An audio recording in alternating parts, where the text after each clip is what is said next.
might have to do that.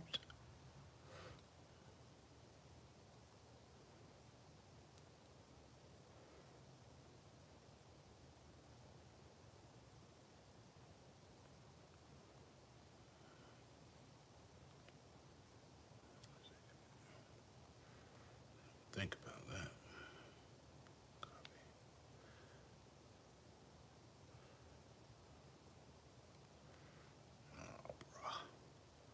Nah, bruh.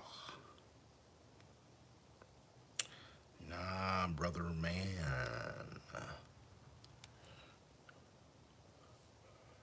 Okay,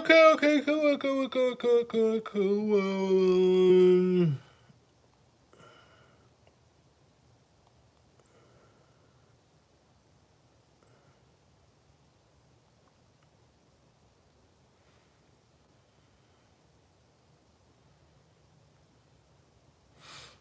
It's time to double dip. It's time to double dip. In 2000, Saddam Hussein did something that signed his death warrant. It was not building weapons. It was not threatening his neighbors. He switched Iraq's oil sales from dollars to euros. 3 years later, his country was invaded. His government was destroyed. And the very first thing the American-backed government did, before rebuilding schools, before restoring electricity, was switch Iraq's oil sales back to dollars. 9 years after that, Muammar Gaddafi tried something even bolder. He did not just want to sell oil in a different currency. He wanted to create a brand new one, a gold-backed African currency that would free the entire continent from Western financial control. NATO bombed his country into rubble. He was hunted down and killed in the street. And today, right now, as you are watching this, black Africans are being sold in open-air slave markets in the country the West liberated. If you are paying attention to what just happened to Iran this weekend, you already know the pattern just repeated itself. Again. If you are new here, subscribe to Black Culture Unlocked right now, because what you are about to hear connects every single one of these wars to the same thing, and it is not what they told you on the news. There is an unspoken rule in the global economy. You can run your country however you want. You can be a dictator. You can crush protests. You can starve your people. As long as you sell your oil in American dollars, the United States will leave you alone. Saudi Arabia has one of the worst human rights records on earth. They execute people in public. They do not allow basic freedoms. And the United States has been their closest ally for decades. Not because of shared values, because Saudi Arabia props up the dollar. Here is how it works. After 1971, when the United States pulled the dollar off the gold standard, American money was no longer backed by anything physical. So the United States government made a deal. Oil-producing nations would sell their oil exclusively in United States dollars. In return, they would get American military protection and access to the global financial system. This is what is known as the petrodollar. It is the single most important economic arrangement in the modern world. As long as every country on earth needs dollars to buy oil, there will always be demand for dollars. That demand is what keeps the American economy afloat.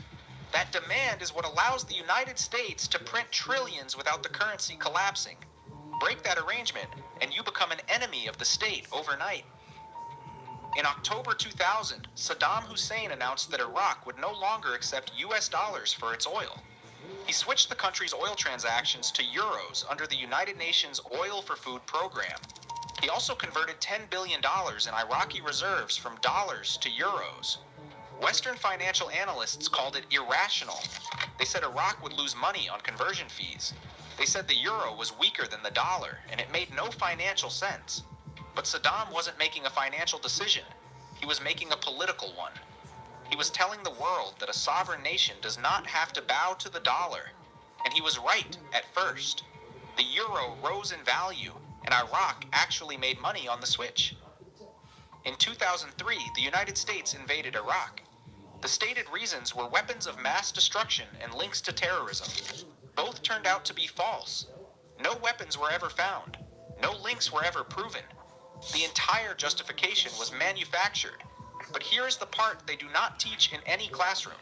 After Saddam was removed, the new government, backed by the United States, quietly converted Iraq's oil sales back to dollars. No announcement. No press conference. It just happened.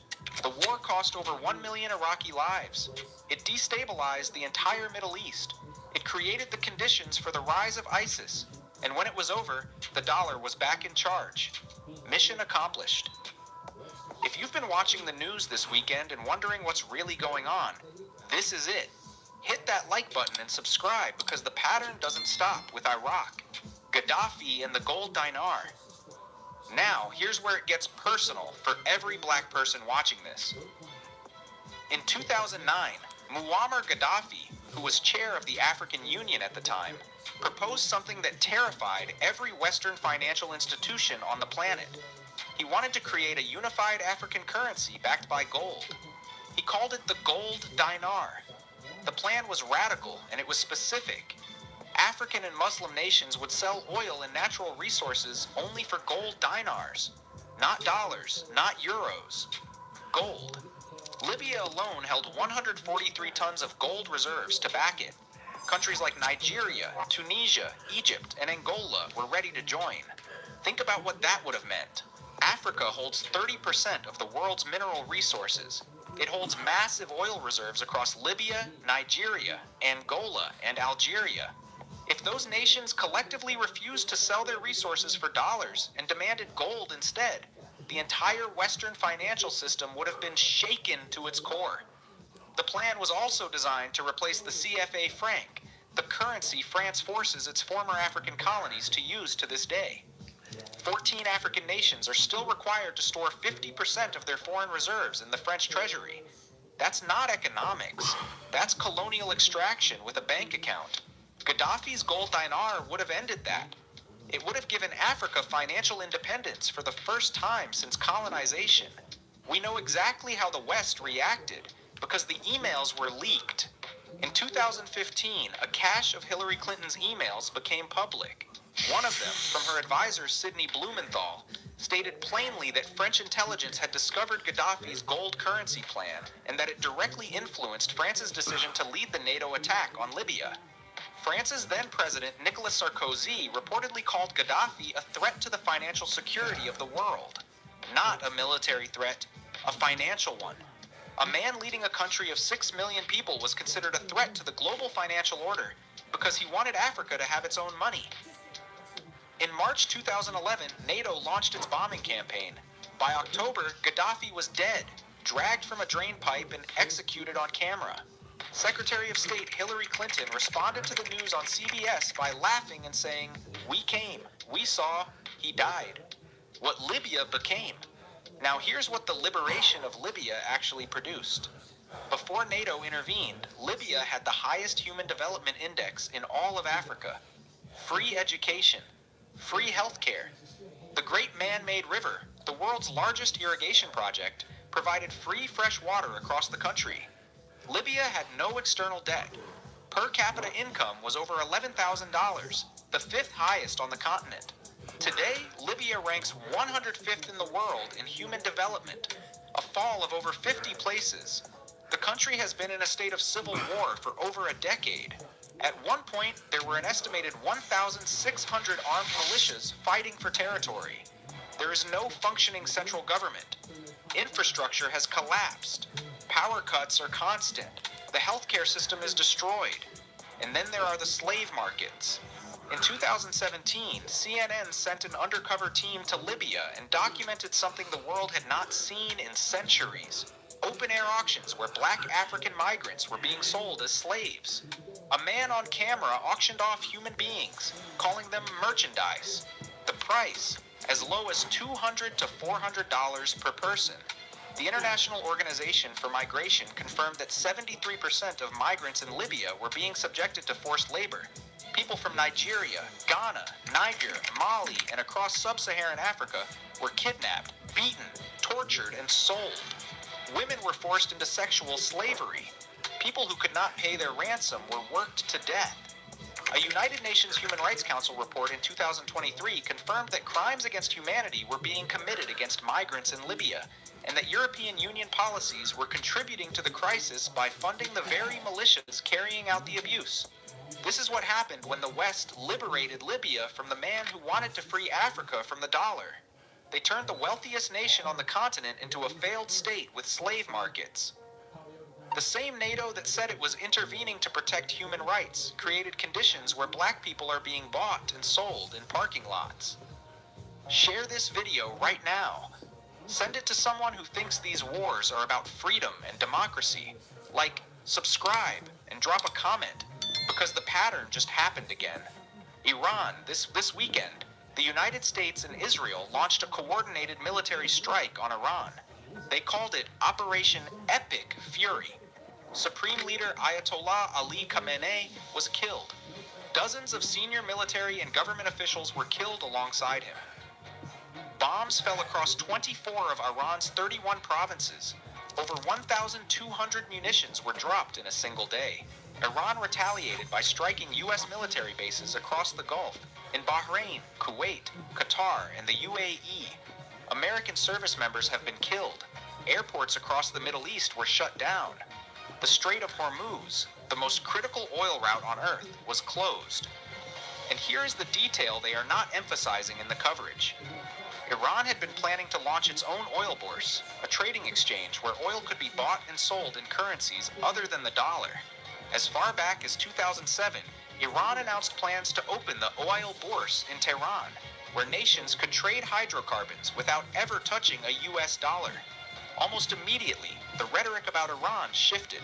Weapons of mass destruction, nuclear programs, threats to regional stability, the same playbook. Every time. And here's the part that makes it worse. Just one day before the strikes began, Oman's foreign minister announced that Iran had agreed to full nuclear verification and had committed to never stockpiling enriched uranium. A diplomatic breakthrough was within reach. Peace was, in his words, within reach. The bombs started falling anyway. President Trump told The Atlantic that Iran should have done it sooner, and that they waited too long. He had already stated publicly that regime change in Iran would be the best thing that could happen. Regime change, the same words used before Iraq, the same words used before Libya. So let's lay it out. Saddam Hussein switched oil sales from dollars to euros in 2000. He was invaded in 2003. He was killed in 2006. Iraq's oil was switched back to dollars. Muammar Gaddafi proposed a gold-backed African currency in 2009. NATO bombed Libya in 2011. He was killed in October 2011. Libya became a failed state. Black Africans are now sold in slave markets in the country he once led. Iran announced plans for a non-dollar oil exchange. They have been targeted with sanctions, sabotage, and assassinations for years. And as of this weekend, their supreme leader is dead, and their country is being bombed. Every leader who tried to break free from the dollar was destroyed. Every single one. And every time, the people who suffer the most, the people caught in the crossfire, the people displaced, the people exploited in the aftermath, are black and brown people. It was Iraqi civilians who died by the hundreds of thousands. It's black Africans who are enslaved in post-Gaddafi Libya. It will be the poorest people in the Middle East who bear the cost of what's happening right now. This isn't a conspiracy theory. The Clinton emails are public. The Iraq invasion timeline is documented. The slave markets are on video. The Iran strikes happened 2 days ago. The pattern is the point. And the pattern says this was never about weapons. It was never about terrorism. It was never about democracy. It is about the dollar. It has always been about the dollar. This is black culture unlocked. The reason this story matters to black people specifically is because the single greatest attempt to give Africa financial independence, the gold dinar, was crushed by the same forces that claim to stand for freedom. It did not bring freedom. It brought slave markets. They killed the man who wanted to free Africa's money. Then they let Africa's people be sold. If this video opened your eyes, hit that like button. Subscribe. Share this with everyone. Drop a comment below. Did you know these wars were connected? Did you know about the gold dinar? Because once you see the pattern, you can never unsee it. Stay aware. Stay awake. Stay unlocked.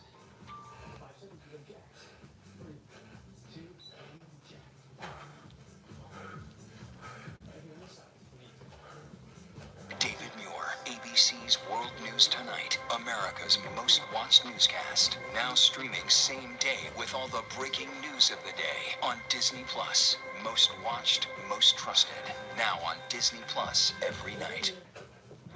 Tonight, breaking news, the war in Iran, President Trump's new demand, and is Russia now helping Iran find U.S. troops across the region? And tonight, right here, the video of that American F-15 fighter jet being shot down by a Kuwaiti warplane in the air.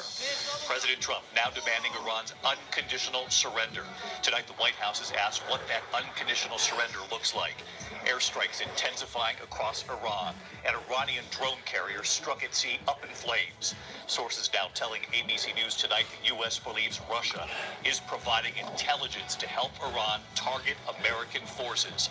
And tonight, we're now seeing the video showing the moment a U.S. fighter jet was mistakenly shot down by a Kuwaiti warplane in the air. Ian Pannell standing by live from the region. Tonight with much of... All right. If you do not understand white supremacy, what it is, and how it works, everything else that you do understand will confuse you. In all of these 9 areas of activity, economics, education, entertainment, labor, law, politics, religion, sex, and war. Anywhere on the planet, minute by minute, day by day, all of the time, all of the time, all of the time. Good morning and welcome to another edition of the Counter Racist Code Show with Mr. Neely Fuller Jr., also called the CRCS for short. And we are live on the air this day, Tuesday, the 6th of April 2021. Mr. Fuller's on the air. He is in Washington, D.C., and he will be with you momentarily.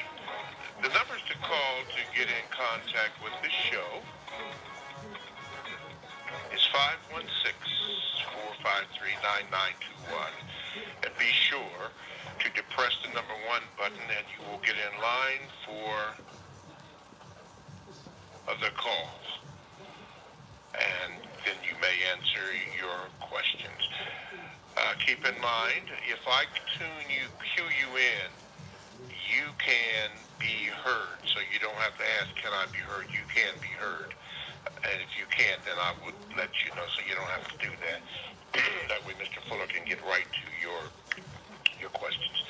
If you would like to Gmail me, you can at the numeral 7, Mr. Bobby, BOBBY @gmail.com. And you will get in rotation on that. You can also get into the chat room, as a few people have already got into the chat room, so we thank you for that. That fills up quite a bit. Okay, I think that's all the house cleaning that I have to do. Keep in mind this also, that all the materials that you will need for this program can be obtained by going to producejustice.com. That is producejustice.com. And all the information that you would need concerning this show and anything else, books, upcoming shows, there are also past shows on there. And if Mr. Fuller is going to be on the Carl Nelson show on WOR Radio, 1450 on the AM dial, he will also let us know when they tell him. And if he tells me before time, then I will let you know so that you can tune in. That way, everything is where it should be. Okay, I think that's all. I'm sorry? WOL. Yeah, WOL. Yeah, WOL Radio, the Carl Nelson Show. And when he gets the information, then he will give that to me, and then I will relay that to you. Okay, let's start off today's show, and of course, when I do that, guess what? My screen goes blank. But anyway, let's start off with today's show. From last week, a caller, Mr. Fuller, you had said something about what you eat. And somebody wrote in, Derek wrote in and said this. Derek, yeah, this is what he said. He said a few weeks ago a caller asked Mr. Fuller foods he eats. Mr. Fuller responded vegetable soup and lots of beans. I found a brochure reprinted by the National Cancer Institutes and Centers for Disease Control and Prevention.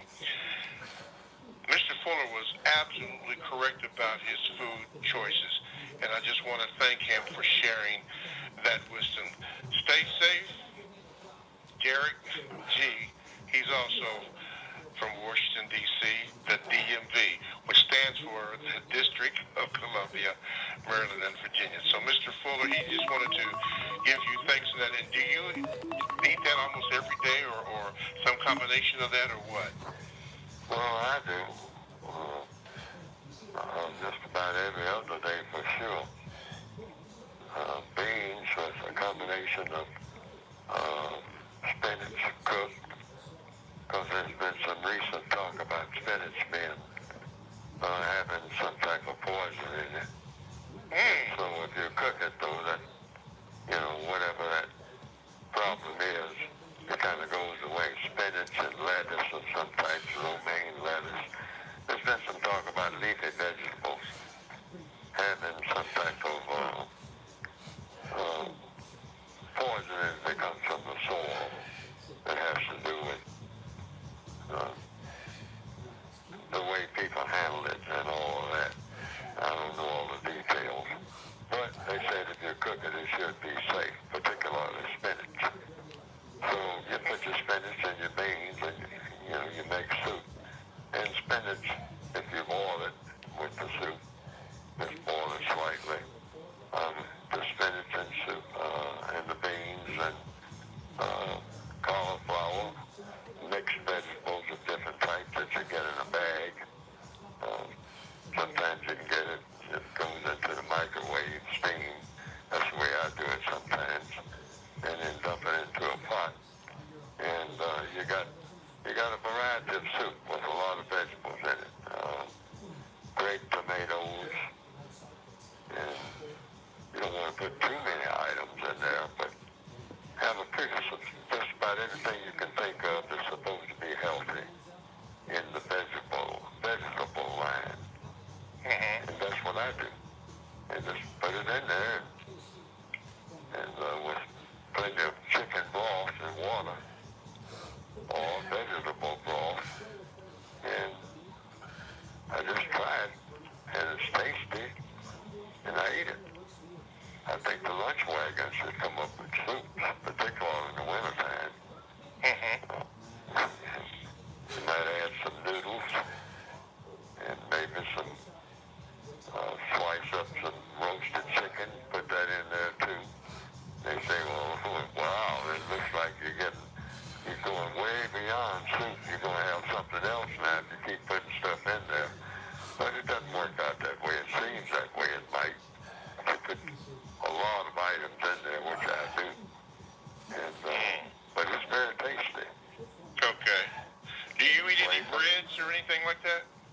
I kind of stay away from breads. I do. Okay. But if I use bread at all, it would be wheat bread. But I've been advised that you don't necessarily need a lot of bread. Bread, you kind of stay away from it because it's not the healthiest of foods. Bread really isn't. Okay. Maybe, you know, but people have always depended on bread.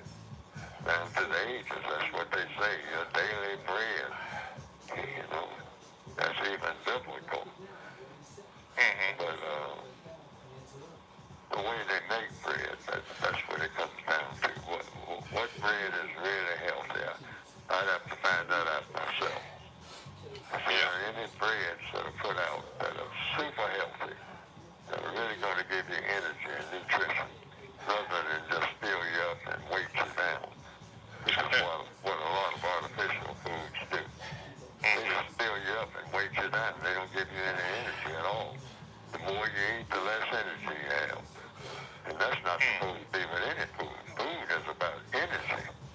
Yeah. Food is supposed to make you come alive, pep you up, make you want to run around the block, on your hands. Okay? That's what food is supposed to do. Not the other way around. Weight you down, make you feel tired, fatigued, and your heart begins to give out.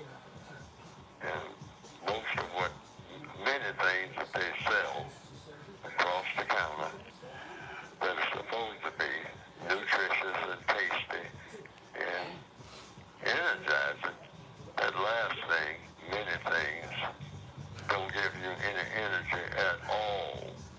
It takes away your energy. It saps your energy. So you blow it up. You look like you're getting stronger, but actually you're getting weaker and fatter. But you're getting weaker and fatter. You're blowing up like a balloon, but it's all air and no energy. It's all dead calories. It's not real food. Imitation food. Same way that the whites of things is doing with sex. Imitation sex. And a lot of other things. Imitation religion. Everything imitation. Anything artificial. No substance. No calories. Okay. In the chat. In the chat room, JMCL 5078 says that he also cooks like that, Mr. Fuller. He says that I bake my soup in the oven in stone pottery. Do you have you used that method yourself, or you just put it on top of this? Maybe I should look into it. There's a lot of things I have to look into. And, I just don't know. Yes. We're in a confusing society. The system of racism has made everything so confusing. Look at the ads on television. Take this type of medicine. Take that type of medicine. But watch out for the side effects. Now, the medicine will cure, allegedly, about 2 or 3 things. But the side effects, well, when you take this now, it'll ruin your kidneys. And it'll definitely, put your liver out of business forever. It just goes on and on and on. Yes. If you look at the side effects, in the side effects list, it's about 200 things there.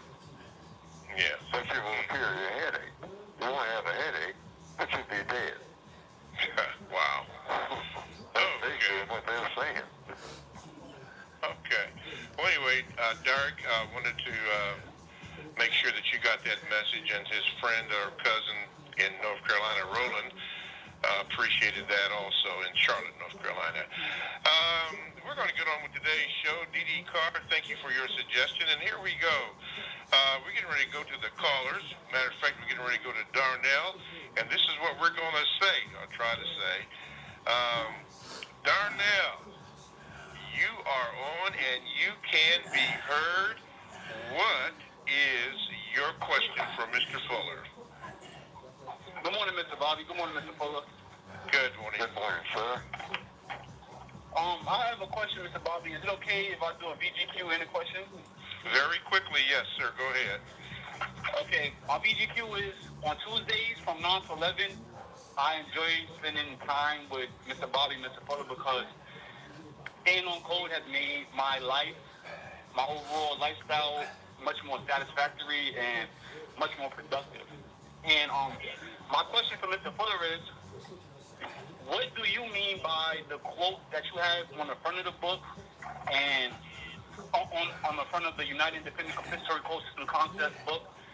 And it's throughout the book a couple times, and it's in the back with the concepts, general concepts for quotations for thought, and action, and it is the statement. If you do not understand white supremacy, racism, what it is and how it works, everything else that you understand will only confuse you. What do you mean by that, Mr. Fuller? Thank you.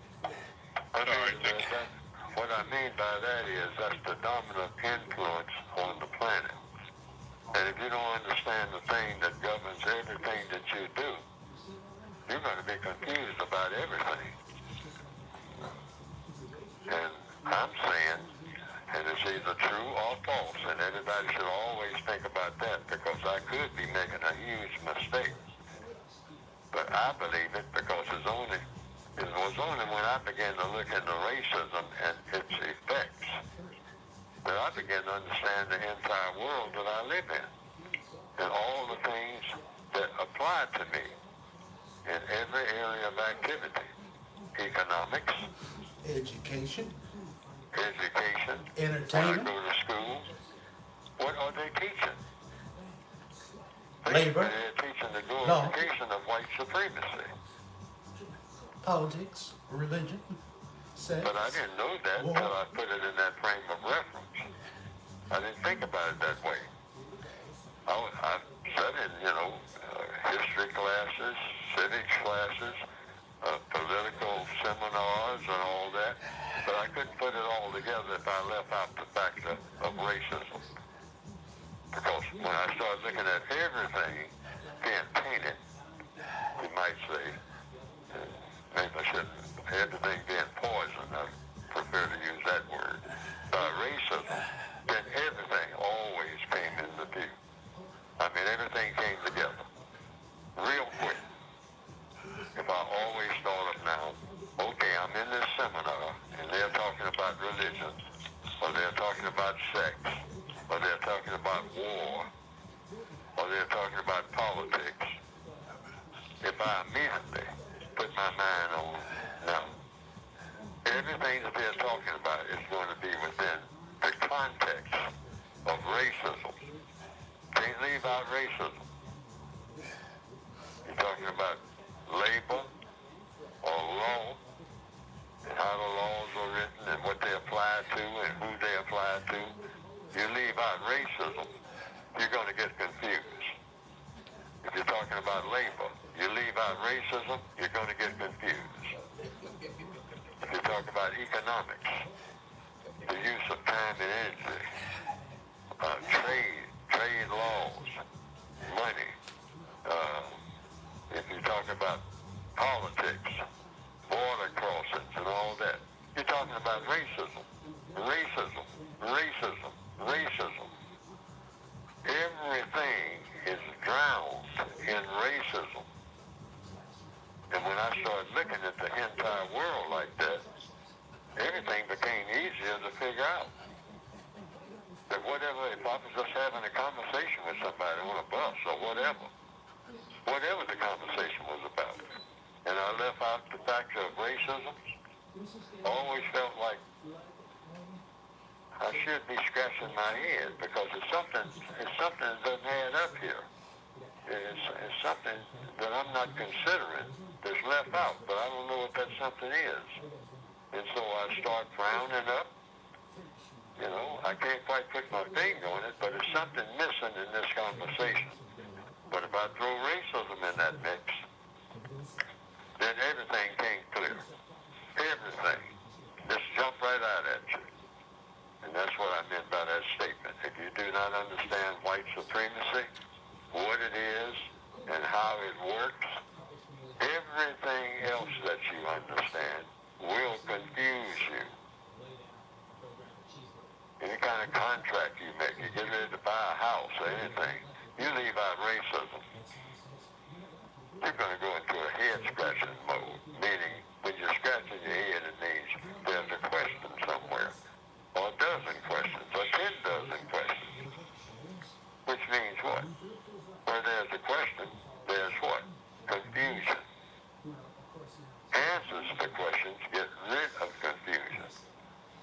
And when you attach racism to every question that has to do with people on planet Earth in 2021, when you attach racism to it, everything comes clear, real quick. I mean, it just rushes to the head of the line. Why? Because it's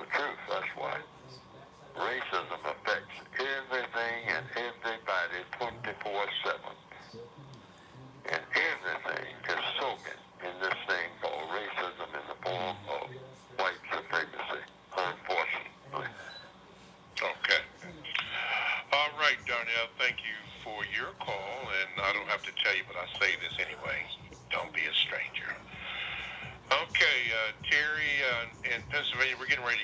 Pittsburgh, we're getting ready to get you. But Mr. Fuller, I was asked to ask you when you mentioned about spinach. I guess there are a few of us that hadn't heard of that, some of it being having some kind of contaminant on that. When you do cook it, have you ever cooked it in olive oil with fresh spinach? In olive oil and garlic.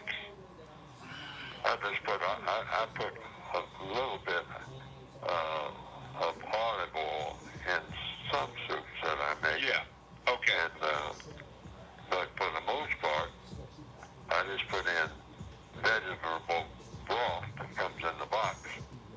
And, Okay. I also put in olives. I have a jar of olives and whatnot, and I just put in as many olives as you think you like. If you like olives, which I do. But now for years, people have asked me about nutrition. Yeah. I'm not a nutritionist. I'm just a person just like everybody else. I go to the cabinet and I see what I go to the refrigerator and I see what's there to eat. And so I make the most of trying to eat healthy because I want to be healthy. Yes, sir. But I want to say to everybody out there, you have to be careful about recommending foods. I'm just talking about what I eat. Yes, But sir. I may not be eating this all the time, or may stop eating it altogether, because in this world in which the racists don't care about poisoning people, and actually will use poison and improving that down to the years to kill people deliberately. If you start putting out a list of things that black people should be eating, well, the racists know how to take care of that because they say, I provide the food for the entire world. So if that's what black people are going to be eating, I'm going to put something in there that's going to poison their brains. So they're going to walk around acting crazy all day. And they ain't going to know why they're crazy. But this particular food is real popular with them. So I'm going to see to it that most of the food that I ship to them is real popular with them. It's going to be poison. It's going to poison their minds. Because I know how to make poisons that will go to this certain part of the body. It won't affect their body. Their body will be full of energy. But they'll be as straight as they can be. Because when it gets to a certain part of their brain, this particular food is going to poison that part of the brain. Mm-hmm. So so you have to be careful about what you recommend in the system of white supremacy, because if you're black, you're subject to the system of white supremacy. It's not any magic food coming from outer space. You get your food from them, directly or indirectly. Alrighty. We will move on to Terry from the beautiful city of downtown Pittsburgh. Terry, you are the caller and you can be heard. What is your question for Mr. Neely Fuller Jr.? Well, first of all, grand rising to both of you gentlemen, Mr. Fuller and Mr. Bob. Yes, sir. I just want to state that I'm a therapist calling from beautiful downtown Pittsburgh. That's what I said. Yes. And we had a group, a special interest group, and we were discussing about the racial unrest in this country and around the world, and how we as therapists might best help people who are suffering from it, which is all people of color, but that was the question.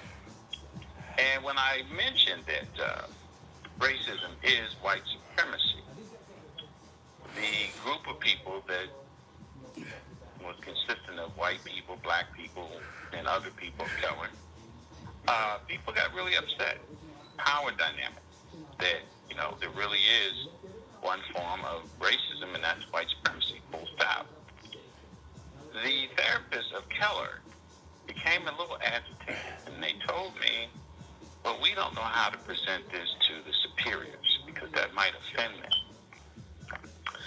How will we present this to the superiors? How can we speak from our own voices? And I asked the question, well, whose voice are you going to speak from? They didn't know what to say. So I'm going to ask you, Mr. Fuller, what might be a good approach to speak to these people who really earnestly want to help other folks that are suffering from this primacy and causing them a lot of problems? That's my question. Thank you, Terry. Mr. Fuller?